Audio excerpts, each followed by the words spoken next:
ProWrestlingSheet.com.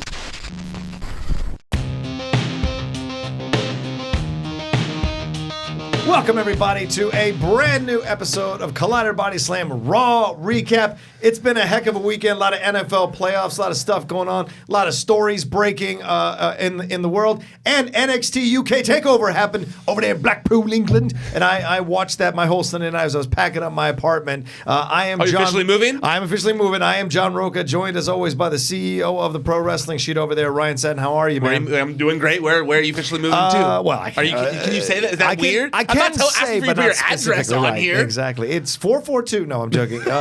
It's a right off. It's going to be in Beverly Hills. Okay, great. That's enough. Yeah, so great. Yeah, that's all I you need wasn't. to know. I'm not living high on the hog. It's a two. No, it's a two-bedroom apartment. There are affordable places in that area. No, I know that. I'm not pool boying it, but it's. But you and the lady moving in together, taking that step. Yeah, and it's been a bit. The whole month of January has been stressful as hell because it's not just packing stuff up. It's also like who's going to paint their apartment? How much is that going to cost? My landlady is sending me like this long texts every day about what I'm doing, and then ends every text with "Thanks for being so helpful with me and cooperating with me." I'm like, you're stressing me the F out. Yeah, no, that's a stressful process. I've never had to paint an apartment before. Usually, I just go with the flow. Yeah, I got it painted just like 8 years because I've been in that place for almost 10 years. Oh, I forgot now. you said it's your apartment. It's you my have to get apartment. it back to the old color. Yeah. Yeah, that makes sense now. Okay, that makes sense. And they want me to bring it back to their new color that they have on the walls.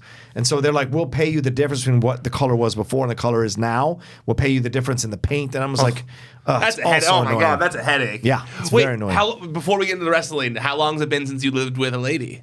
Well, I had an ex-girlfriend move in with me for a year and a half. Yeah. How long ago was that? That was 2015. Okay, so it's been a minute. It's been a minute. All right. Good luck. And my girlfriend walked in because it's a great place. Yeah. For a one bedroom, it's really spacious, good price. Mm-hmm. My girlfriend walked in the first time, smelled around. She's like, "Another woman's been here. I'm not gonna move in with you here." And I didn't even tell her. She could tell just by the way the apartment was laid out that another woman had been there. Respect to these ladies, man. Men don't give a shit, but women know. Oh, I love that. I love that so much.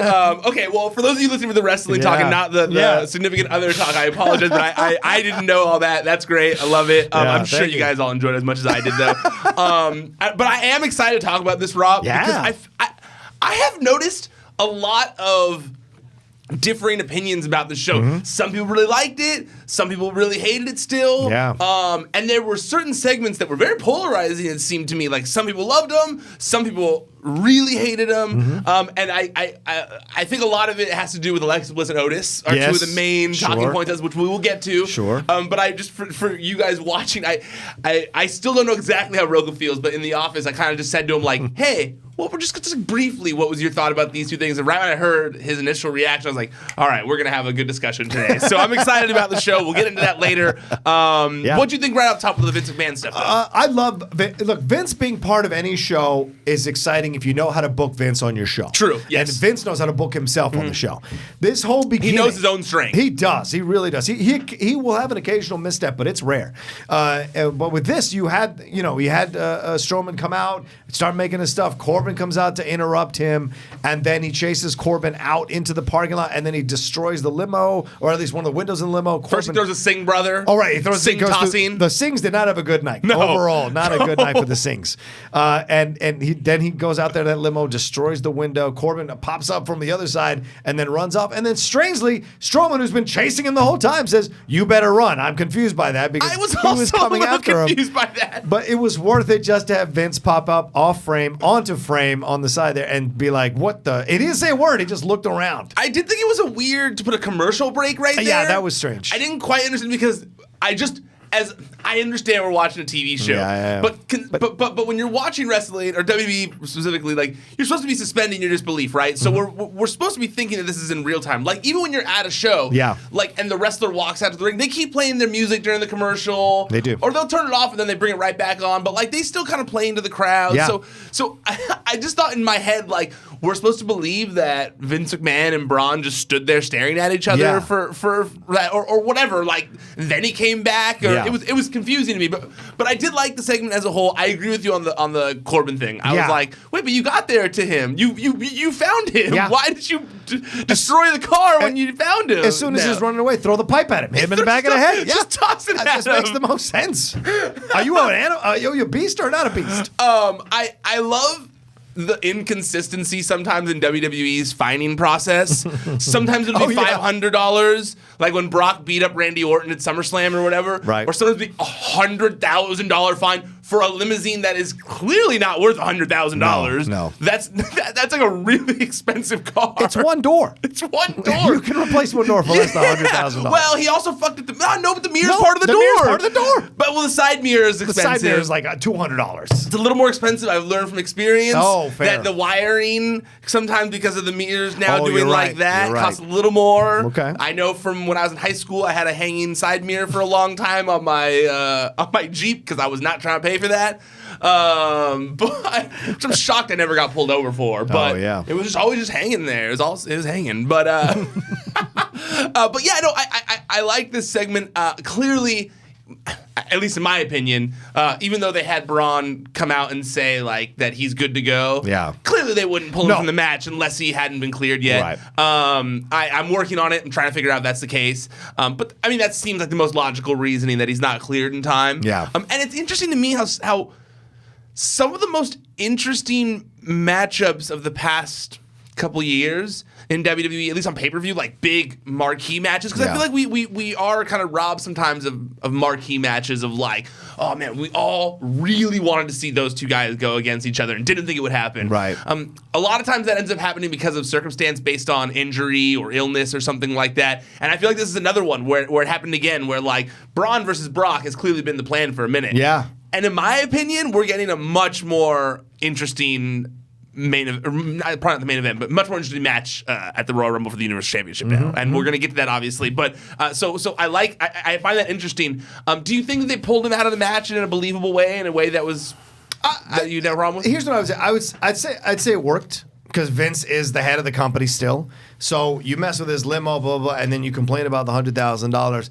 It worked. It was a bit clumsy, but it still worked. It didn't bother me. Yeah. And maybe other people might get bothered by it because, it's not organic through the process. I get that. But to me, it didn't bother me at all. And it we knew he's been fighting this injury, so it just reaffirmed that he was going to be able to do the match. And so I like that more than just pulling someone like we've done with Alexa, and not explaining why. Like, this is a whole nother situation, and I respect this, and I'm cool with this, and I thought it worked with the whole play. And then it can play in the storyline down the road that, hey, you took a championship opportunity away from me, Mr. McMahon. I'm a monster among men. I'm going to get my championship opportunity back. So it plays out to make him the bad guy again as the boss. So I like it. I agree. Okay, so yes and no. One, I like it because I do think I think at the end of the day it is a good thing for everyone involved, because I do think that Braun should finally defeat Brock for the title at WrestleMania. Yep. I think that's what needs to happen. I personally am of the belief that Seth versus Brock won't be as interesting of an option. Okay. So I think the person to finally dethrone the beast is the monster among men. You know, like that you have to swap one out for the other. And if there's going to be one dominant force, it should be Braun instead of Brock. If Brock's finally going to go away at that point and go to UFC and all that kind of stuff. So I like the fact that it had to, that we're prolonging that. We're excited. That's what I feel like they're doing here. It's like, hey, Braun's kind of cooled off a little bit because he's been injured. Yeah. Let's wait. He's not cleared. Let's hold off. Let's not rush this, and let's make this Brock's match at WrestleMania. That's my guess. I don't know that. What I don't like about it is, to me, they came, and I hate that I keep harping back on this, but they came out a few weeks ago and they said, Raw has sucked. We're going to do things differently. And Vince McMahon doing that with Braun is no different than what the stuff that Baron Corbin was doing, except it's Vince McMahon doing it, who we all enjoy because it's Vince McMahon for nostalgia purposes. Yeah. But like nonsensically removing someone from a title match that they earned is exactly what Baron Corbin was doing. Okay, I see. Sorry, I see your point there. I do. But like, it's like, we're going to do things differently. We're taking back Raw. We're going to do things differently. Okay, well, Vince McMahon got mad at a wrestler for messing up his car, and so he pulled him out of the match. It's very, and it's not only reminiscent of something Corbin did, it's reminiscent of the same beats they've done since the Attitude Era. 100%. Whenever Vince gets involved, right? Remember DX putting like concrete in destroying his car. Or Stone Cold did that. Stone Cold did that, right? And then, but DX did mess with his limo too and blew it up or whatever. Totally. So you've got they're always messing with Vince, and Vince has to kind of get the revenge. He's not young enough anymore to play in these kinds of games. He even sounds, and I hate to say it. No, he does. I hate to say it. Oh, it's tough. But it was rough listening to Vince McMahon. You talking about, I forget who it was recently, but you said something about, I think it was Hulk Hogan, where you said Hulk Hogan talking, him talking, he felt old for the first time. Yes, he did. I'll be honest with you, like Vince really is starting to like, and I know he is old, he's in his 70s, but like his voice doesn't sound the same. He's messing up on some of his lines. Like he messed up later in the show, the Royal Rumble line with Jinder Mahal. Yeah. And I love Vince McMahon. Like I think Vince McMahon is a genius, obviously. Yeah. But it's starting to show. Yeah, it is. You can see the glassy-eyed look. Do you see an old man where they've been woken up too early, or they're not, or they need to go to bed, or they just come out of the nap? You see that, and it's not. He's still a human being. He's not like a god. He's a human being. Yeah. And so wrestling a god. He's just a human being. And so in those moments, you see the humanity of Vince coming through. I still champion Vince being on the TV and do what he's doing, but you can't help but notice that he's an older guy. I mean, look at all his competitors from that time period. Yeah. They're all not even in the business anymore. Right. He's been going strong for decades now. Like, you get tired, man. Like, you get really... I don't care who you are. At a certain point, your body gets tired. Well, plus also, you look at it, like, the stuff he's had to deal with now as he moves further and further up the chain of respectability and billionaire status and what have you with a company like this, the Saudi Arabia stuff, right? Incorporating NXT, like all these different extensions of the brand. XFL. Like there's a lot of stress in his life. His wife being part of the Trump administration, then his wife running Fox, for where they're going to go on network TV. Yeah, Fox going on Smackdown going on Fox. Like, all of that is a lot of stress to put on a man in his 70s and haven't met those board meetings. And I'm sure he's got incredible energy because most of these guys that can still do it at that age do, but it does show. Hell and especially on the Braun, because they're shooting these things, at 6 or 7 o'clock at night, 8 o'clock at night. He's probably usually at home in his slippers getting ready for bed by 7 or 8 o'clock. No, everyone says Vince McMahon's that guy who like sleeps 3 hours a night. Really? Yeah. Oh, he's like Sinatra then. Yeah. All right, respect. Yeah, he's like that kind who just doesn't sleep. Like I don't know how people, but that will catch up to you as we're saying. By the end, Sinatra couldn't even remember the lyrics of his songs. They had to put him on teleprompters when he went to do concerts. So it happens. Yep. It happens. Yep.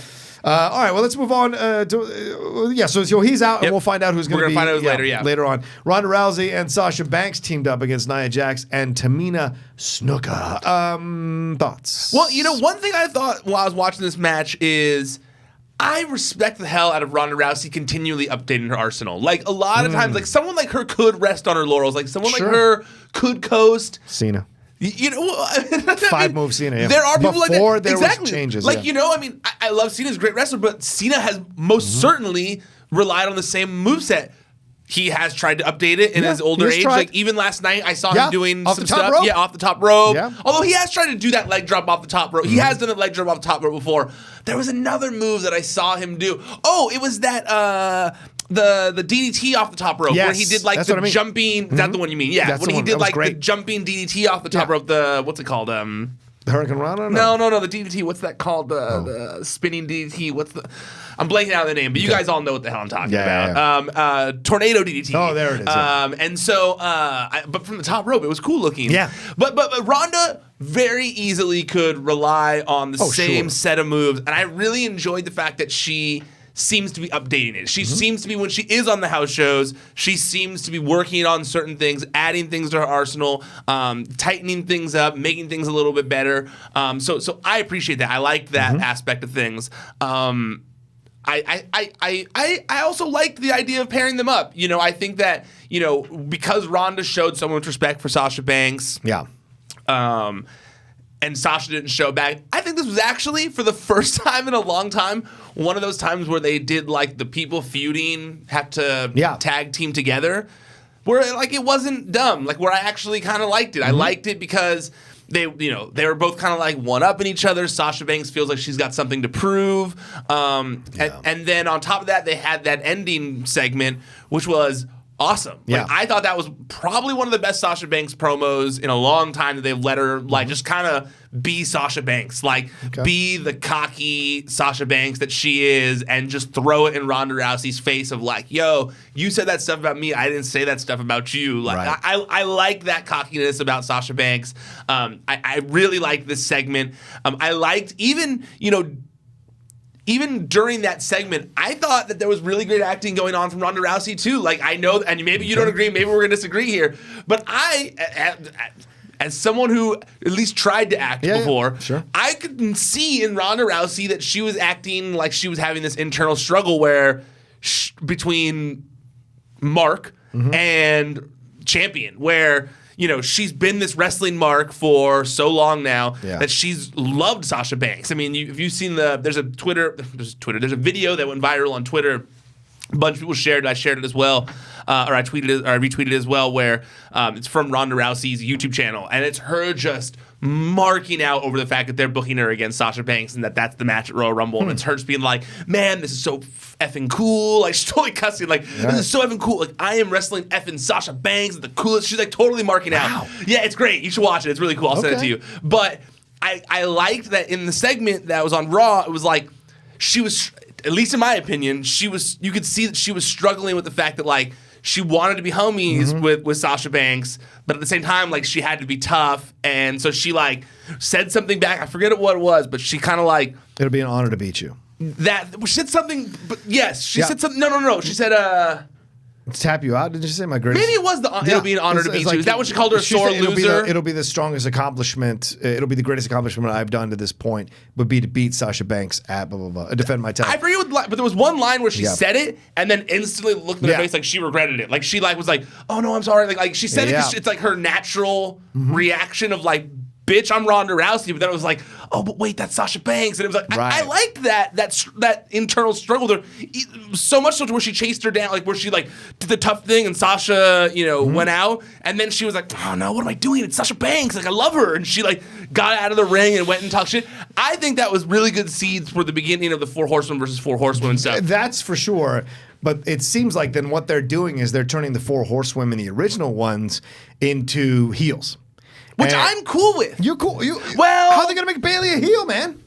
A lot of people have been saying Bayley should have a heel turn for a long time. A lot of people are saying that her face run hasn't been well, and that if they gave her some edge to her and gave her a little bit of tough attitude, that people might take her seriously a la Bayley. I'm sorry, a la Becky Lynch. Yeah, but Becky's already cornered that market. But I'm not saying to be in it for a year, and then maybe. I'm not saying she should be a Becky Lynch ripoff, but if she had her own with tough Latina edge, you wouldn't be into it? No, I would. It would just, I don't know if it would ring true. Like, would it feel correct? I agreed. Like when, and that's the thing with Ronda. With Ronda, it's tough for me sometimes because when Ronda's being nice, it doesn't look real. It doesn't look real at all. It looks fake as hell when she's like kissing Sasha Banks' ass. Now, I'm not saying she's not telling the truth. She must be in the YouTube video. You must enjoy it. You said you enjoyed it, so it feels like natural or truth telling. But to me, it's a weird angle to give a newbie wrestler to play this kind of complexity as an actor. You're right. It's supposed to be playing double levels, and we've seen this before in the WWE with really good performers be able to play the I didn't mean. I'm just trying to. Oh man, what have I done? That kind of thing. It doesn't ring true because Ronda's such a badass. It's not her natural instinct to be like. I disagree because I see her as such a big wrestling fan. I didn't 100% like the Sasha Banks response either. Really? Yeah. There's this thing about Sasha sometimes. I think she stumbles over her words or says certain words in a certain way. And look, I'm the last one to say anything. I'm on so much shit. I stumble sometimes. Just she has a certain cadence. But she has a cadence. Yeah. And the thing is, I thought she did better promos in NXT, in my opinion, that had less of that. Her vicious, vile promos were more confident. This whole and all that kind of stuff, it belies a person that doesn't feel as confident. Because if you've got to show off like that, it's because you really want to try to like intimidate the other person by being this way. When in fact, when you got something, you ain't got to do any of that shit. You got it, Fair. And that's what I think is a little weird about their back and forth. I didn't 100% buy. And the promo did nothing to elevate the match, to make people want to see it or not see it. I completely disagree here. Okay. Really? All yeah, right. See, I completely disagree that. You're right, absolutely. In my opinion, like, especially that last part, because we've gotten, like, we've been teased with, like, the idea of 4 Horsewomen versus 4 Horsewomen for, like, almost a year now. So, yes, it's like that Mae Young Classic thing. So it's been a while since they teased it. Yeah. I think that, like, we've already been teased with the Becky and Charlotte. We've had Ronda interact with Becky and Charlotte. The fact that now they're dragging Sasha and possibly Bayley into it, and now Sasha's throwing up the 4 Horsewomen versus 4 Horsewomen thing, that actually got me super hyped for their match at Royal Rumble, because I was thinking about it, and if they're already throwing up the 4 Horsewomen versus 4 Horsewomen thing, to me, the Royal Rumble is the first place where it's plausible that all 4 will be, that all 8 will be there. Yeah. Jessamine and Marina have been wrestling. Shayna is going to be in the area for a takeover. There's going to be a Women's Royal Rumble that they need to have people in. It's not that crazy to think that this year Shayna will be in the Women's Royal Rumble and maybe get involved with the Ronda match if they're already in the Royal Rumble beforehand. You know, that's kind of how I look at it. You said that you think the WWE 4 Horsewomen are kind of going to be cast as the heels in this scenario. Yeah, it feels like that's what with Becky and Charlotte playing heel, and then maybe Sasha now. I think they're going more shades of gray on everyone. Okay. Because there's no way they see Shayna Baszler as a face. Shayna's such a good heel. She is such a natural heel. There's no way they're thinking that if she comes in that she's going to be looked at as a face. Nikki Cross walked in and becomes a face tonight. Well, she's been getting cheered for a while in NXT, though. Right, cheered is a whole other ballgame. Stone Cold got cheered when he was like being a heel. The Rock as well. Nikki's been playing the face side of things. Has she? Yeah, because she was doing the whole like had a secret. Yeah, no, not Insanity, but post Sanity. Okay. With the whole like Nikki has a secret thing, and then like Nikki, let me play. Question, do you think they did that video of her to kind of help her make the face jump here on Raw? Yes. Okay. Yeah. It's a good video. If you guys haven't seen the video they do on Nikki's last day at NXT, it's pretty fantastic. Yeah, it's really good. Also, I unbeknownst to me, because I can only see so much at a time. Apparently, all her Performance Center videos were out of character. Oh wow. She did another one. She's like in full tears when she debuted at the Staples Center, and so I recommend checking out the Performance Center YouTube. There's some really good shows and videos and stuff on there. I try my best to stay updated with it. But yeah, no, I thought the Nikki thing went well. But yeah, I personally, that's funny because I didn't expect that to be one when we were going to be on such opposite sides of it. Because that one got me hyped. I wanted to like it because I love Sasha. Sasha Banks is, and I'll be honest with you, Sasha Banks is my top favorite wrestler on Raw. For females, absolutely number 1 wrestler for me. I love her to pieces. I hate how they've screwed her over, and in a weird way, and this is true. Let me be honest with you.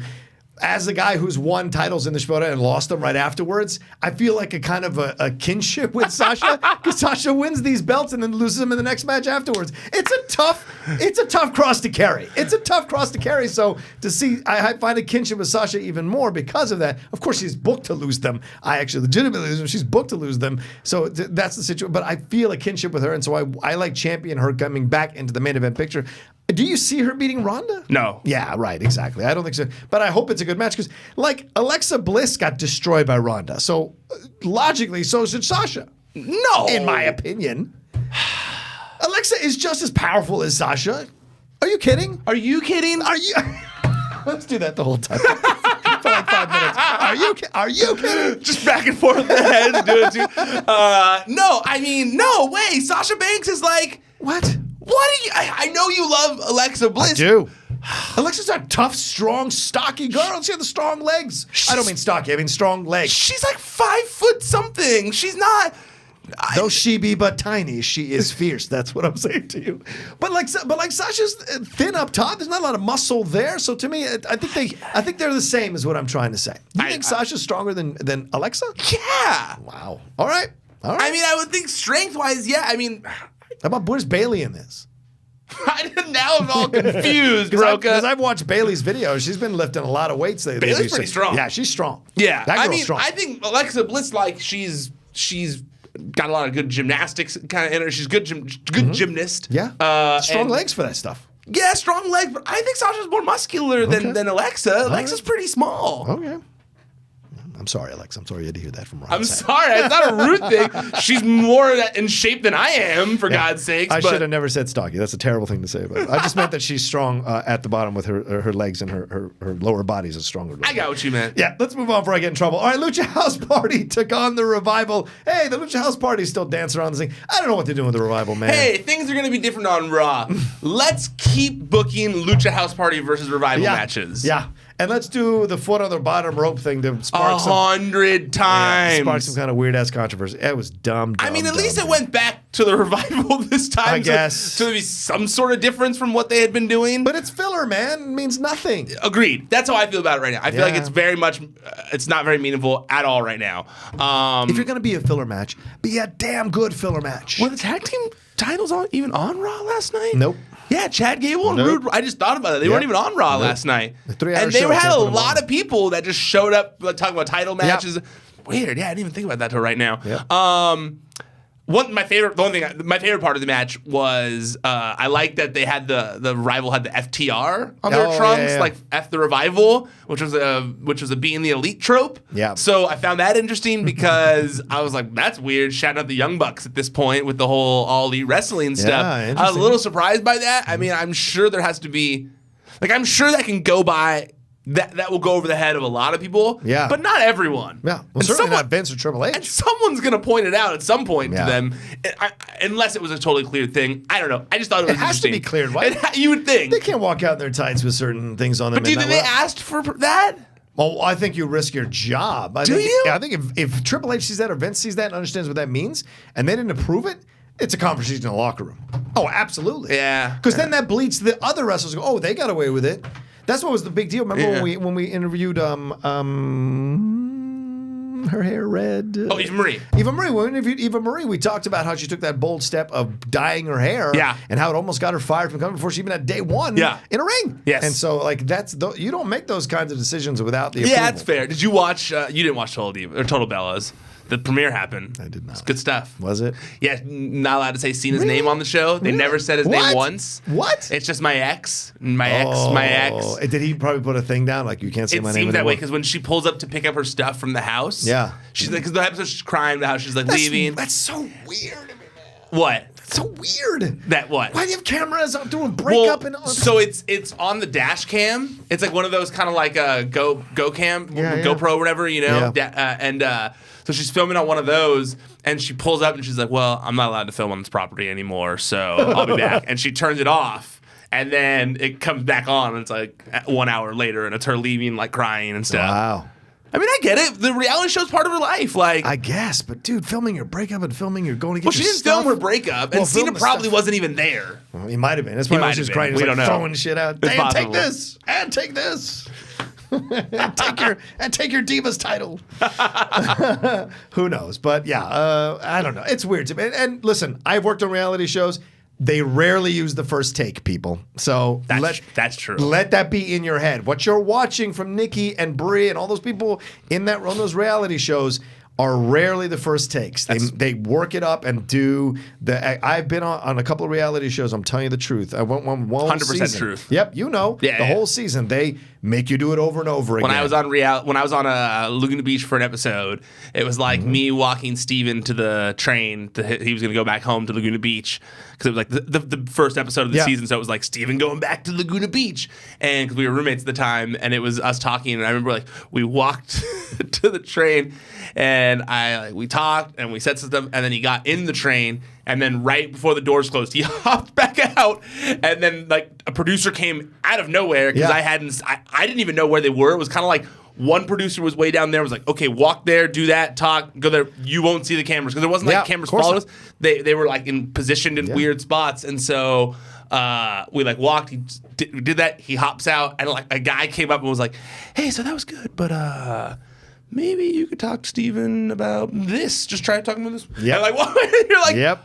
Oh, okay." And then you like talk, and we did like 3 takes where Steven like got in, jumped out right before the doors closed, and the producer came up like, "Well, okay, this is good, but maybe talk about this." Yeah. So, when you say it's a reality show, it really isn't. I mean, although the dash cam emotions might be weird, the same. Although to be fair, you can't edit a dash cam. No, what I was gonna say, to be fair, is Nikki's the executive producer on the show. So I don't think there's someone sitting there telling her to do a bunch of takes on that. She might have done a bunch of takes herself. That's what I mean. But to be fair, she's probably alone in the car. She's the executive producer of the show. All day women are like, I gotta look at every picture you take of me. Of course. There's no way a woman like that is not editing her stuff every single takes and what. There's no way. Fair. There's no way. Fair. Yeah. So they all do it. There Yeah, you fair. Go. So do you want to preview the Total Bellas? No. That's just that was all. That's the biggest newsworthy moment that came out of the first episode. All right. That and Nikki moved to LA. That's what. Yeah. Wasn't Daniel angry about it? Or Very something? angry about Why it. is he mad that she's moving? It's not his wife. Well, because the reason they moved to San Diego for Nikki. Like Nikki asked for help when she was having her when they left from Seattle to go down. I think it was Arizona. They went from Arizona to San Diego for Nikki because she was asking for help. And then, like, when they got there, they were supposed to be there for a short period of time. Then she was like, hey, why don't you guys move here? We'll do things all the time together. And so they kind of, like, moved there for Nikki. And now Nikki's like, well, I'm single later. It's like... Ladies and gentlemen, don't ever do anything for anybody who needs to be the center of attention because you will get screwed in the end. That's basically what in the episode, that's kind of what Bree and Daniel kind of finally, like, Bree's like, you know what, it's your life. You're right. I shouldn't base my life around you. You're right. Like, you know, do your thing. Exactly. I get it. Do your thing. Yeah. Don't make excuses for them. Don't get suckered into it. Do your thing. Like, this was a decision I made. I get it. But Daniel was not pumped. I bet he was super pissed. Daniel's not that kind of guy. He was also not pumped when Bree came back. Because she came back to the ring. Oh. Because they were trying to have another kid. Oh. And then WWE called about Evolution, and she was like, hey, I'm going to go back to Evolution. She's like, did you tell them we're trying to have a kid right now? And she's like, no, I want to come back. And he was like, not pumped about it. But that's also reality television stuff. Yeah, and I also think, dude, you're just having sex with her. Like, she's got to carry the baby. If she wants to go back to the ring, let her go back to the ring. When she comes back out, she'll be more anxious to have the baby at that point. You got to look at the long game. It's not always the short-term moment. I mean, he basically says, like, it doesn't really matter what I think at a certain point. He understands at a certain point. Yeah, he's got to get it. Yeah, he's the best character on Total Bellas. Of course he is, because Daniel Bryan's the best character. He's the best. All right, so Vince McMahon came out and had a conversation with everybody about the Universal Championship. I like this whole thing. Everybody got a little bit. John Cena came out. There was a lot of truth going on in this ring. John Cena said, hey, when everybody told you to take a hike, and they wanted to move on to greener pastures, and you looked around a bunch of misfits and cast-offs, I went up to you like a man and said, give me a shot. I will carry the ball. And then you gave me a shot at the shot at the shot. That was a pretty awesome thing that he said. Then McIntyre came in and said, it's my time. You can go on home like everybody else. All you old timers need to go on home. You hear it all the time in any business. And then what's his face came out. Corbin came out saying that I should have this shot, which of course everybody booed and no one wants. And then Finn Balor came out. And I like Balor coming out fresh off his NXT UK TakeOver match, coming out saying, I'm tired of not being part of these conversations. Then there's a big battle, but McIntyre stands tall after everything, and then Vince says we're going to have a 4-way match later on to see who's going to face Lesnar at the Rumble. So interesting. I went through like waves here in this segment. I went through waves. I'm not going to say I liked or disliked the segment as a whole because it went through waves. Wow. When Vince came out, I was like, okay. And then when Cena's music hit, I literally wanted to vomit. I was like, look it. Cena is coming back for a small run. Mm-hmm. You have told us things are going to change. And the change is bringing John Cena back for a title match? Are you effing out of your effing mind? That was me watching my television screen. I was like yelling at the screen. I was like, are you out of your mind? Are you out of your mind? And then I was like, Cena was doing his whole thing. And then when he started the whole ruthless aggression thing, I was just also continuing with my wanting to vomit because I was just like, no, that is not change. Yep. That is not change talking about ruthless aggression. Ruthless aggression is in the past. I thought we are trying to move forward to a new era. And so Cena bringing up the past of ruthless aggression. And look, I know some people like that era, but like that's beside the point. Yeah. I was just like, it's going backwards, which is what wrestling fans are having a problem with. Yeah. We want you to go forward, new people, new stuff. Into the light, away from nostalgia. Like, I like nostalgia as much as the next guy, but there's only so much nostalgia I can take. There's only so much. Right. And I was just like, man, I don't care. I was just so frustrated. I was literally just at my TV going like, no, please don't book this match.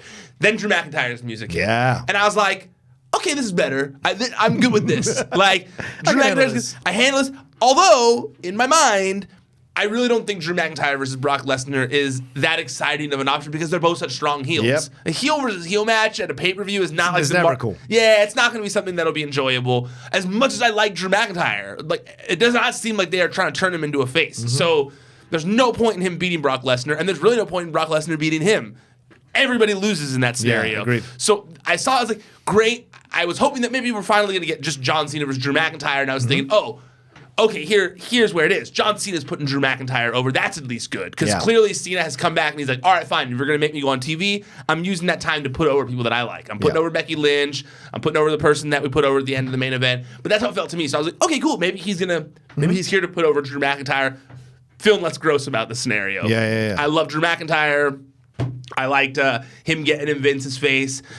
Didn't love the ruthless aggression stuff from Drew McIntyre as much, but I at least get it that he's like, yo, I'm the one. That I'm trying to be the chosen one. I'm okay with him trying to fulfill his chosen one prophecy. That makes sense to me. So okay, it's a little less weird than the ruthless aggression thing. Then Baron Corbin's music hit. Yeah. And I was like, oh my God, no. Yeah. Oh my God, no. I thought Drew McIntyre wouldn't be like a fun main event or fun title match for Royal Rumble. Corbin, we got awful. Like I was just like, what? Yeah. Why is he even here still? Mm-hmm. Like why is he involved in the main event scene? Yeah. I get that you put him over a long time, but then you buried him like crazy by saying he made the show terrible. Yeah. And it didn't necessarily give him heel heat. It gave him that go away heat. And so Corbin walking out was back to like, this is the three-way. We're getting a three-way for who's going to be the number one contender out of these guys. Yeah. One of these people is this is not a good sign. I was just like, this is not a great sign. And that's no knock on Drew McIntyre because I'm really a big fan of Drew McIntyre. Yeah. But then Finn Balor's music hit. And I was like, back up. I was like, okay. Okay. This you're going to work with. This is the match that has to happen. Right when he walked out, I said to myself, okay. Finn Balor has to win this because it's the only thing that makes sense. He's never lost. He never lost the Universal title. Right. He's never had a shot at it again. He's been just kind of like sitting there waiting for his time. But like all things are pointing to Finn. This being Finn's moment in the wake of Roman Reigns being absent. Mm-hmm. So I was very excited because I had heard that like Finn Balor might be getting a big opportunity in the near future. So I was like very excited about it.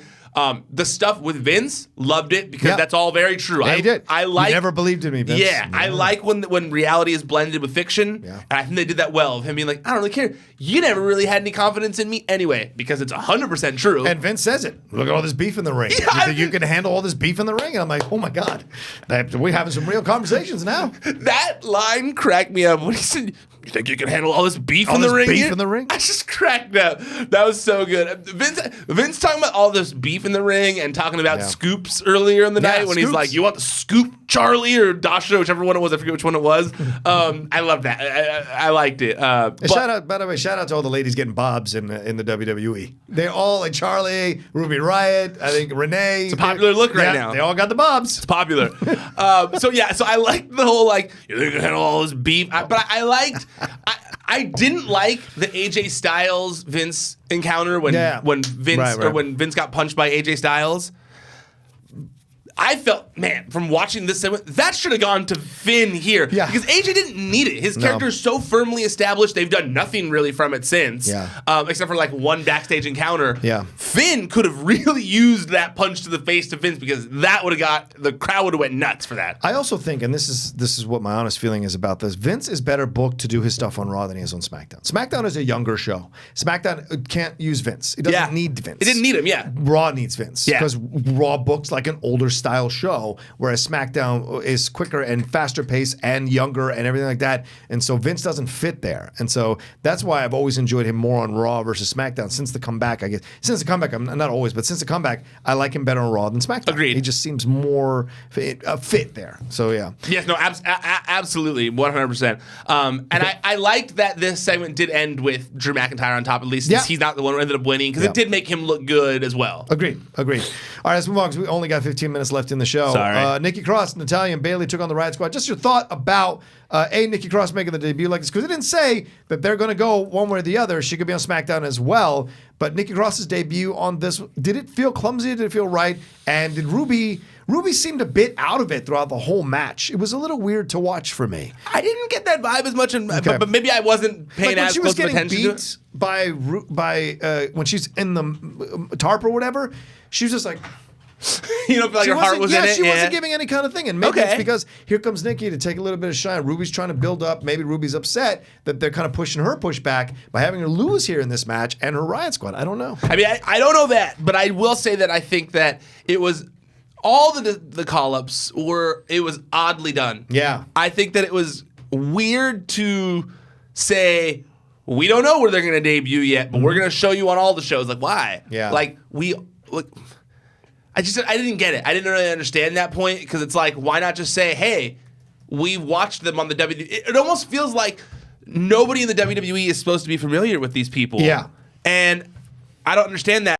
You have the WWE Network. It's one thing when those wrestlers came out of the indies and you had to reintroduce them to the audience, but there is a portion of the audience who is familiar with these people, who did watch them in NXT. And I get having to acclimate them to the ones who don't. Sure. But I just thought it's weird to be like, we don't know where they're going to go yet. Mm-hmm. And, they kind of just rushed Nikki out there, and they did. I think she shined. I think so too. But but it was weird. It was clumsy. It was weird. It was an awkward fit with Bayley, and because why give Bayley the pin if Nikki's debuting? That was weird to me. Bayley doesn't need to shine. Agreed. But also at the same time, you would have come in here and complained about Nikki debuting over Ruby Riott or something like that. Over Ruby Riott? If she had pinned Ruby Riott? Yeah. No, I wouldn't have had a problem with that. Because I like Nikki. All right, fair enough. Yeah, because I like Nikki, and I think Nikki deserves it. That's not true. I think Nikki deserves it. Ruby's been there for a bit. Okay. Yeah, my thing is if Natty beats Ruby, that's my issue. If Natty been there 35 damn years. Like, I like Ruby. And the thing is, the new ones going over, I'm cool with. The old ones getting over on the new ones, I'm not always a fan of. But and the same for the EC3 and the Lacey Evans thing. Yeah. I will say, and we're going to get to it in a minute, I loved the Otis thing, and that's why I know we're going to disagree with that. We're gonna talk about I that. loved the Otis thing, but I thought the EC3 thing was very strange. Yeah, EC3 was weird. I thought Lacey Evans was very strange, and I thought Nikki Cross could have been done better. I don't know what's going to happen with Lacey. That's the one. I don't have a lot of time to get into it. I don't know what's going to happen with Lacey. I still believe that she's going to be the most successful out of all the call-ups. Wow. When you asked me that originally, I think you did. You did say that. I'm still of the belief that she's going to get the biggest push out of everybody. Okay. And Lacey never won the belt. But she's so It's interesting. But neither did Elias, and Vince loved him. It's true. Well, and I think that she's got such a throwback character that Vince is going to love it. Oh, absolutely. Like, this is the new Moolah. Plus, she's military. Yeah, that's huge totally. for the blonde, Red State military, fans. fancy lady. Yep. Oh, it's my new Moolah. She doesn't wear a bikini. She wears the larger bikinis. She has the old hat. Yep. 100%. Very much from the USO times. Yes. So you respect that. All right, we're going to skip the Finn Balor Jinder Mahal match because we knew Balor was going to win that. Triple threat match for the IC Championship. Are you happy that Lashley took this thing? I was. I think that Lashley and Leo, the pairing of the two, has been very good. I think that now it really paid dividends this match. Yes, and I think that finally, I could have sworn that it was last week when you and I were talking about the fact that Elias and Lashley was kind of missing something. Yeah, there was something missing from that feud. It was kind of losing steam. Yep. Elias wanting his first title in WWE to take that title from Lashley is something they can kind of play with. I think it's something that totally adds some fuel to that feud. Gets things a little hot again. It helps them. So I think that in that sense, it helps them. I don't think Dean and Seth were really doing anything. It wasn't catching fire. It wasn't catching on. Nope. I also I think that's largely in part to the fact that it was kind of. I think the silence from Dean for a few weeks didn't help. Right. I think that Seth, who's supposed to be the face, saying things like "I'll never forgive you for this" doesn't make sense. Right. When he also turned on them and Dean forgave him. Yeah. Why would we? Why isn't any different than what Dean has done to him? Like just because Roman's cancer was involved? Yeah.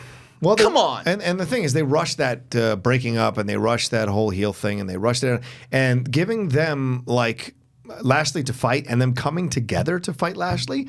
is, I think, an interesting foreshadowing that they're going to eventually come back together as a tag team. As heel unit? Maybe heel or face, but put their differences behind. And then Rollins, I think face. And then Rollins jumps back into the main event. Dean already being a face again? Yeah. No, I think that's coming. That's too fast. They said they're making all these changes. What's he going to do with the jacket collection? But they're saying they're making all these changes. Yeah, but he's got all these cool jackets now. But Dean's just going to throw away his jackets to put his vest back on? Well, maybe Dean's a tweener then, where he goes flies in between both. It's certainly possible. Why not? Big Show does it all the goddamn time, so why not? Let's make it happen. All right, let's move on. I like the Lashley thing as well. I'm a fan of it. He needed the title, and it's the first time he's ever won it, which was a surprise to me that I didn't know that. And now I was surprised by that fact too. Right? I was like, I would have thought for sure. The last time he had won I guess since he was the ECW champion, the WWE ECW champion, I guess it would have kind of been a step backwards if he had gone from being that title, since it was kind of being, they tried at least to place it on the level of their other world titles. It would have been a step back for him to win the Intercontinental title, I guess. Exactly. And you see that. And so we'll see how that goes along. All right, let's jump into this thing. Moment of bliss. Let's do it because we got to wrap up soon. We can go a few minutes later. They'll get mad, but whatever. I'll text Dennis. That's true. I did already. He said, you got 5 extra minutes. That's it. Oh, good. Great. Yeah. That's fine. I slacked him. All right, a moment of bliss. Yes. All right, let's have this conversation. First of all, tag team titles first. Okay, fine. First. Guy walking in on her first. Oh yeah. Sorry, we've stepped that over. Look, no one thinks Alexa Bliss is more beautiful than I do. No one on this planet thinks she's more hot or beautiful than I do.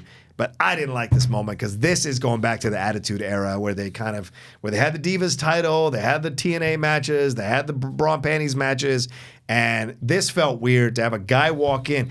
Plus, in 2019, when you're talking about Me Too movements and Time's Up movements, to have a guy just walk through the door, even though he said, "I'm coming in now," she is literally in a state of undress. Once again, beautiful, very attractive to see her naked back, but I thought it was inappropriate. I just didn't get that. I just didn't feel that way from watching it. Obviously she's complicit because she participated. I just feel like there's no, you would see something like this on a children's show and find no different from it. She wasn't naked. You wouldn't see this on a children's show? Not necessarily like a cartoon, but like a Degrassi or something like that. It's not like WWE doesn't have some adult themes to it. And she wasn't naked. She was literally wearing just as much as she wears in the ring. That was her back was, and she was covering her breasts. So are most female wrestlers are only wearing a bra in the ring, basically. Look, you won't have any argument from my girlfriend, that's for damn sure. I mean, most of them, most of them are half naked, so I don't think that the guys are in their freaking underwear. We've already spoken my uncomfortability with that. I know that, but like I was sitting with my girlfriend, who's a woman, who was like, why are people making a big deal? Why are people making a big deal out of this? Who cares? So I don't know. I just feel like, I think there's not children's show. There's an argument on both sides. I'll take it back to children's show. Yeah. A teenager show. You can see it on Friends. No, I would say a young adult show. Sure. Like when I was growing up, that shit would have happened on like a Dawson's Creek. Yeah. What's the difference? I don't know. I watched Dawson's Creek as a kid. Who cares? Okay. But Dawson's Creek, had that kind of stuff happen. There was some adult. Children can see some adult things. I watched rated R movies when I was a kid, and I don't think there was one iota of of a sex reference here. Just because I get that she was topless. She's covering her breast in a way. Can I say this much? And she says, "Get out." I was less offended in all the things that you said of the Me Too comparisons, and this is going backwards. I didn't feel that way. Okay. If anything, this segment annoyed me for 2 other reasons. Okay. One, didn't understand the point of it. Yeah. Didn't really understand what it advanced at all. Fair, that's fair too. That I didn't. nothing to do with women and equal rights or going back to the adver. I just was like, what was the point of this? To me, it's all connected, but I hear you. Because you think that the answer to that is they wanted to show boobs on the show? They wanted to show her in a sexual way, yes. Because guys have a thing for Alexa. And damn right, because she's incredibly gorgeous and very sexy with a body. And so I think they want...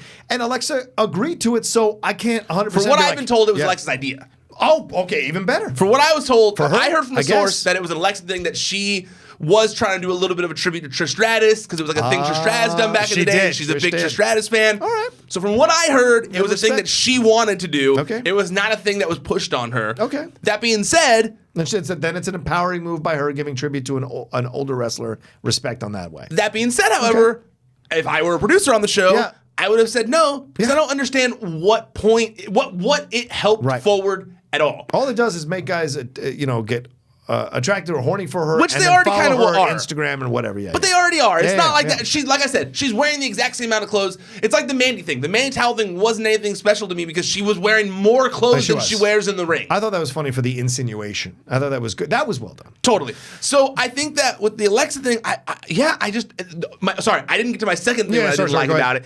The first didn't make sense or didn't advance anything. Second, what was Alexa doing that she didn't hear that door knock? It was dead silent in the dressing room. It was. First. Second, he knocked very loudly twice. He did, and spoke loudly twice. Spoke loudly as he was opening the door.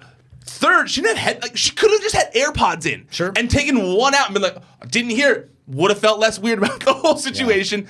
Yeah. Those were my issues with it. Okay. I didn't find it to be as big of a deal as others did in terms of sexuality. Okay, so then we move on. The announcement of the tag team champs. Finally, we get the official announcement. They'll be tag team champions, crowned at Elimination Chamber, which is the pay-per-view after Royal Rumble, before WrestleMania. 6 teams are competing, 3 from Raw, 3 from SmackDown. So it is going to be an inter-brand championship. But see, they didn't say that. What? They didn't, because what if the Raw team wins and they say it's a Raw title now? I don't think they know.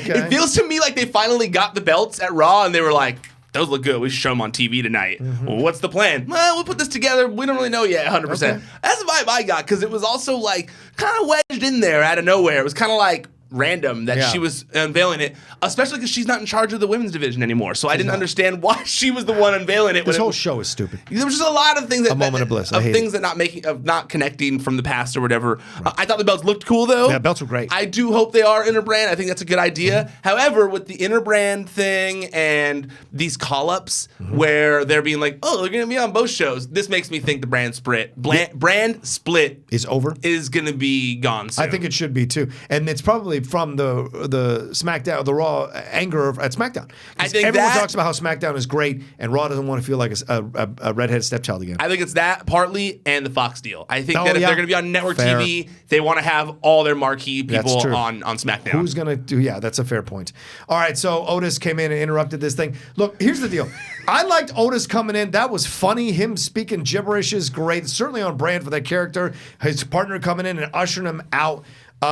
My problem was this. You make this great announcement about a women's tag team championships, and then you bring in these 2 dudes at the end that takes a little bit of shine off the announcement. It's stupid. It's akin to what happened, I forget, WrestleMania, somebody made the announcement and then the guy walked right over her after she made the announcement. I can't remember what it was right now of him, but it feels that way. And so to me, it took the shine off the announcement to put a male tag team over, and that bothered me a lot. And Heyman was great. That's funny. When you said the placement, that's not what I thought you were talking about. I thought you were talking about when we talked beforehand, because we did briefly discuss, like I said. Yeah, we did. I thought you were going to say you didn't like Otis doing this after the backstage thing with Alexa. No, I thought I don't get the vibe that he was like attracted to her. I saw some people saying that because he yelled the pretty lady thing at the end. Yeah, but he's also looking up at the sky. He's also obsessed with Mandy and everyone loves it. Right.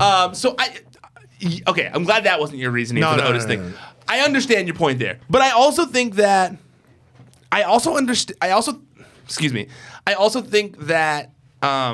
sorry, I got an interesting message there, and it sidetracked me. I'll have to post that ASAP. Hogan is in the Universal Championship. No. Otis, sorry. Yes, the placement was weird, but to be honest with you, the initial announcement was weird too. I mean, it was Santa Vince. They haven't really treated these titles with the most care. The announcement, just the initial announcement was kind of weird that Vince did it in a jokey tone as Santa Claus in a pre-taped thing on an episode that barely anybody was watching. Yeah. Then they wedge it into this other segment filled with hype for the Universal title and the debut of an NXT talent. Right.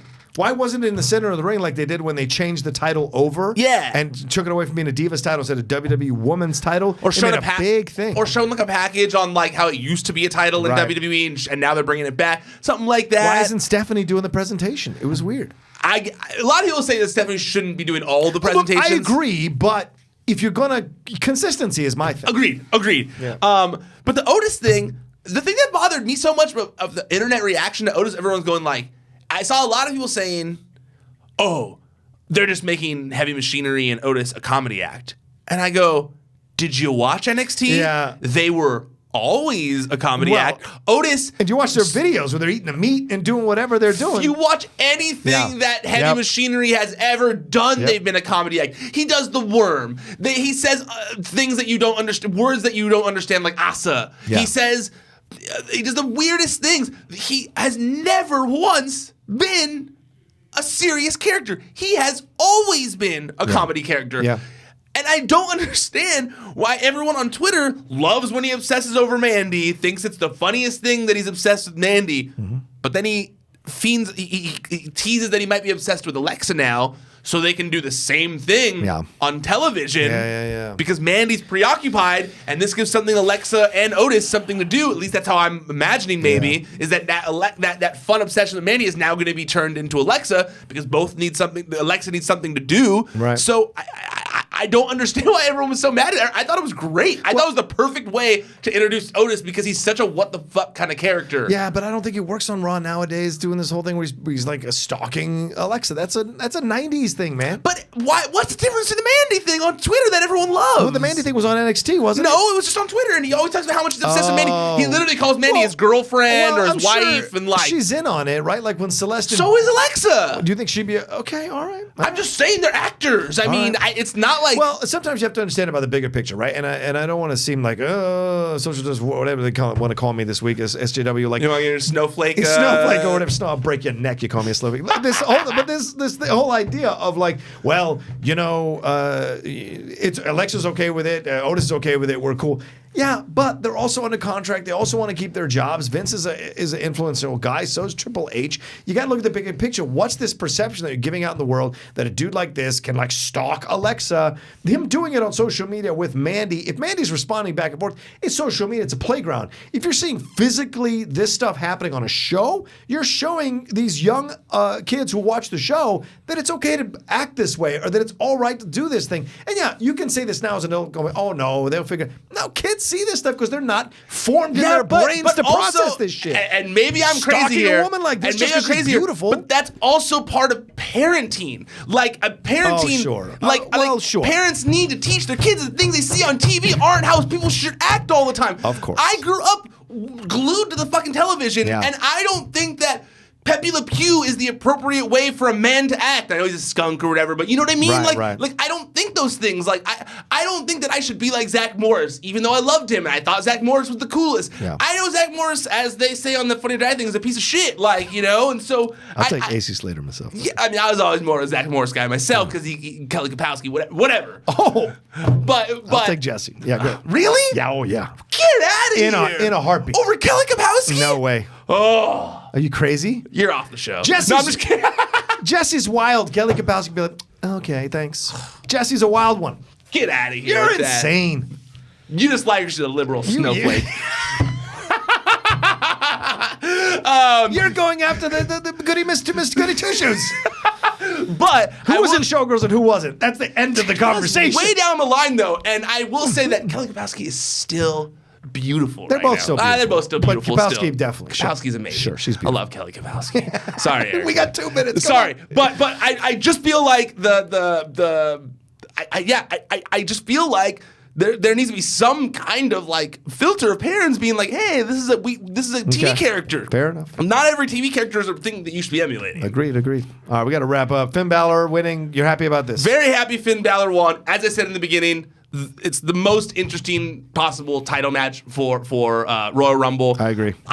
Do you see him winning? No way. Okay. But no, because like I said, I think Braun Strowman needs to defeat Brock at WrestleMania to kind of like finally put the cap in it. Brock could do a rematch at Elimination Chamber and take the title back. That's possible. I just think that you take away the WrestleMania moment of Braun dethroning Brock Lesnar, especially since they prolonged it after Roman Reigns got sick. So I loved it. I think Finn's the right guy. Question before we get out of here, because I know they're getting mad at you via Slack. Yeah, they will.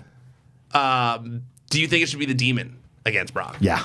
It should, right? Hell yes. Even if he's going to lose? F yes. Right? Even if he's going to lose. That's how I feel. Yeah, because that's the level you got to go to. Not for Corbin. And it's a baseball stadium. Yep. So, like, it's going to have that cool outside thing, and it's definitely going to go on as one of the second to last match, I would imagine. So, I feel like that'd be rad. That'd be really rad, I think. Are you going? No. Maybe. What? I don't know. Did you get invited? I mean, I could probably. Where's it at again? Phoenix? I don't like Arizona. I will take your tickets. Arizona's my least favorite place in the world. I will go. You pay me. I'll go, man. I will report everything from the Rumble. Well, maybe we'll make that happen. One-on-one with Alexa Bliss. Alexa, tell me. You're not allowed for that. Come on! All right, everybody, thanks everybody for watching. This is another episode of Collider Body Slam Recap. We got to wrap up here. Tell everybody where they can find us, man. ProWrestlingSheet.com is the website, at Wrestling Sheet on social media. YouTube.com/C/Wrestling Sheet. That's where you can find all the videos that we make at Pro Wrestling Sheet. That's where you can see the videos. This video, the video that we are currently making of this recap, if you're listening to the podcast feed. If you're watching on video, hello, thank you. While you're there, please subscribe to the channel. Please like the video. Please comment. I read all of them. I appreciate all of them. I try to like as many of them as possible on my own personal account as well. So please make sure you're chiming in on there. And if you're watching there as well and you want to maybe just listen while you're driving, sometimes check out the podcast feed. It's Podcast 1. Wrestling Sheet Radio. Check it out. There you go. You can follow me at The Rocha Says on Twitter and on Instagram. And let me know what you think about everything that happened in Raw. And tomorrow we'll be back with another episode of Collider Body Slam Smackdown Live Recap. And we'll see what happens there. Take care. ProWrestlingSheet.com